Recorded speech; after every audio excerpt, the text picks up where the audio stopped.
What's up, YouTube? My name is Debres. Welcome back to the channel. I wanted to do something a little bit different today. Currently watching the Baltimore Regionals, just got underway a couple hours ago, and just waiting in between rounds, and wanted to kind of discuss my thoughts on the expanded format.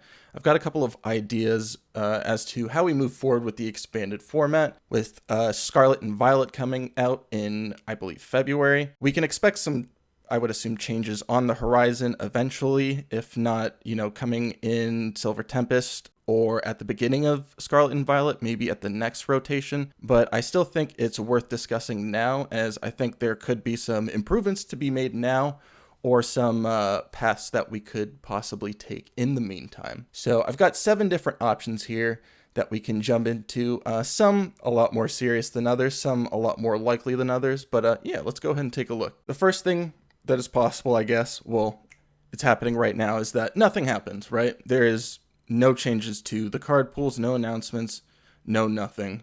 I guess there is the pro that there's no interruptions of the card pools. We just have all of the cards that are currently available with the current ban list, and that's that. The cons of that, of course, are this is the current state of the format. I don't know how many people are enjoying this. I don't really like it nearly as much as expanded of the yesteryears, like the 2017, 2016 era, but hey, that's just me personally. I think announcements also go a long way, even if it's saying like, hey, we're actively monitoring the format, but we're not banning anything. I think that goes a long way to getting the player base and those that are actually in charge of running the format onto the same page, so we have, same expectations, because that just makes the player base happy. Next up, we have the second option. This is just bans. How many bans? I'm not really sure. I'm not, of course, in charge of the format. Some amount of bans to just stabilize the format with a minimal impact to the card pool. This would theoretically increase the diversity of the format. However, this does require further constant attention and updates, which we have not seen from Play Pokemon. So unfortunately, I don't think that's like really a viable option unless they are going to continuously update this ban list. So yeah, that is something to consider. Next up, we have a couple of different options. I want to just get this really quickly out of the way. All of these have the following, like the same downsides. People really like playing iconic cards, whether it's old Pokemon, whether it's like something like ADP or Mewtwo and Mew, whether it's trainers like VS Seeker or Ace-Specs or you name it. There's just a lot of cards that people like playing from, older formats, and expanded gives those cards a home. So the first option I came up with is we go from team up to base set Sword and Shield and just take those all out. Just all of the sets from team up to Cosmic Eclipse, I believe, was the last one before base set Sword and Shield. This does a lot in terms of my own personal, how I like to play the game. Takes a lot of the problematic tag team Pokemon out of the format, like Gengar, Mimikyu, or Chomp, stuff like that. Also takes out some of the, I guess what you could call more problematic supporters. I know Lieutenant Surge's strategy is on the ban list already, but if, let's say, we were going to redesign the ban list, we could honestly just avoid having to put these on the ban list. Stuff like these obscene control cards like the Chip Ice Axe or a reset stamp, stuff like that. So it kind of just gets rid of the most problematic of those, like the late Sun and Moon era, which is just not for me in terms of the Pokemon trading card game. That being said, a lot of people do like playing those cards, and it is expanded, so there's a wide variety of cards. So a wide variety of appeal is definitely necessary, I think. It definitely also gets rid of some powerful cards that are a good fit for expanded, but not backbreaking, stuff like Welder and Guzmahala. These are like really good supporters that have a really solid home in expanded and are very useful, but not broken whatsoever. I think they're just good additions all in all. Next up, we have going from Sword and Shield forward. Now, I think that this is definitely the cleanest format in terms of the card pool. And when I say that, I mean, how easy to explain. You just say it's Sword and Shield forward. One of the obvious cons of this, obviously, is that you really can't do this until like 2024, because there's not going to be like a meaningful difference between the formats.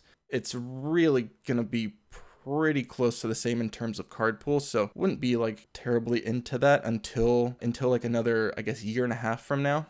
We're also getting rid of 10 years of cards in terms of playability. So many iconic pieces, gameplay pieces that are just gone to the ether, no longer have a home for sanctioned play, and I think that is not good. I think there should be a competitive home for as many cards as possible without, just completely warping those formats around those cards. That being said, this format would be not nearly as broken as the other options. It would probably require way less maintenance from Play Pokemon, and it's also much, much, much more accessible for newer players, whether it be online or in paper. This is just going to be such an easy option for people that have only been playing, online for the last year or two in terms of getting cards. The prices of A-Specs now are definitely getting up there, so in terms of accessibility, this is the best option. We also have going from Sun and Moon forward. This is definitely a interesting one. Something I didn't really consider is that it gets rid of some of the most iconic but also problematic cards, stuff like VS Seeker and Vileplume. Like Vileplume, I don't know how great of a gameplay experience it really provides. I do like the diversity it brings, but again, it's not a great gameplay experience. So you are, of course, cutting out some very iconic, but also some very problematic cards from Black and White. So that is something I appreciate. I mean, these cards are really iconic, though. Like the A-Specs, people love A-Specs. I personally love like Scramble Switch. Even like Dowsing Machine. It's like these cards aren't like exciting when you look at them on paper, but the possibilities that they offer are really interesting. So that is something to consider. However, I think this also is a pretty clean and accessible format. Not, of course, not as much as the Sword and Shield forward format, but it's something to at least consider. The next is actually, I would consider not a real option, and that is actually to go backwards, which would be Heart Gold, Soul Silver moving forward. That's a lot of cards. I like playing with a lot of cards. I like having a massive card pool. It would be an even more massive card pool than now. That being said, we've rotated from that, and there was a pretty good reason for it. There's a very few playable cards, but stuff like Junk Arm exists, which would just kind of crack the game in half, just like way too efficient in terms of resource recycling. So let's go ahead and not do that. But I thought I would just throw that into the ether just to get people's brains churning. And then the last one is kind of the most complicated and least likely, but let's go ahead and try and explain this. So in order to break down this option, we need to also look at another card game, but we'll go ahead and get into that in kind of like my description here. What this format would be a Sword and Shield forward plus what we're going to go ahead and call a expanded champion set. So in order for me to explain this properly, we have to take a look at Magic the Gathering. Magic the Gathering has master sets as well as horizon sets. Master sets, these sets are full reprint sets. They have no new cards, just offer new cards for the player base that don't actually affect the legality. So when these cards are printed, they do not go into standard unless they're already legal in standard, as they from a standard set, but these do not affect legality whatsoever. There's also horizon sets, which have new cards printed that aren't legal in standard, but are in more powerful formats. These are printed straight into the more powerful formats, skipping standard so that they do not warp the standard metagame. Pokemon could, in theory, introduce a set printed straight into expanded while skipping standard, and this set could include a variety of reprints of iconic expanded staples, stuff like VS Seeker, stuff like N, things like that, plus new cards, new Pokemon, tools, trainers, whatever, which would be too powerful for the standard format. These cards could have some sort of a celebration style badge to note that it's not legal in standard. And I think this could be a very interesting option for Pokemon to pursue. How? Now, let's just go ahead and say, I have in the end of my notes here that I'm looking at, it just says LMAO, Pokemon will never do this. I could not imagine Pokemon in my entire life ever doing this. They've never really done full on reprint sets, Celebrations is kind of a reprint set, but not really.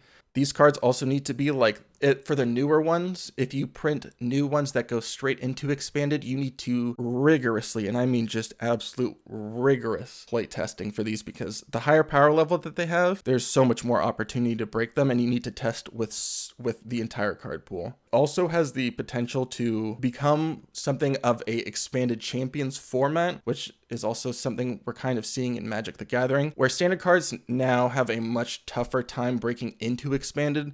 The threshold for expanded playability is just so much harder to reach. And as it stands right now, like, cards are already having a tough time breaking in. I know I'm saying that after, uploading a video surrounding the new Zoroark V-Star and how good I think that is. However, moving forward, I don't think, especially, like, we have very clearly hit a design stride in Sword and Shield in terms of trainers that don't completely like snap the game. So these cards, now that we've kind of found this formula for it, you also need to modify that formula so that they somehow become playable and expanded. And I think that could present some major issues. But I think this is definitely like the most interesting idea. I think this also has like the best of both worlds scenario.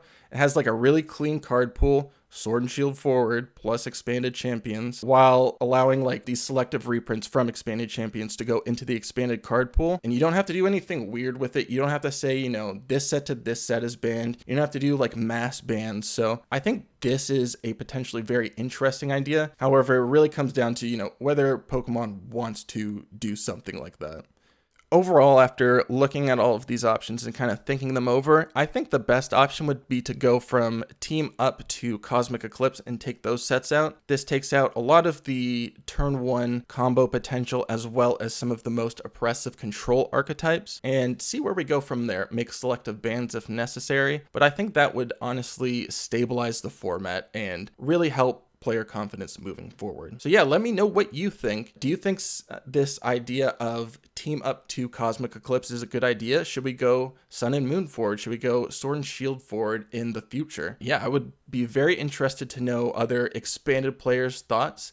And yeah, I'll see you on the next video. Make sure to like and subscribe if you enjoyed, and have a good one, y'all.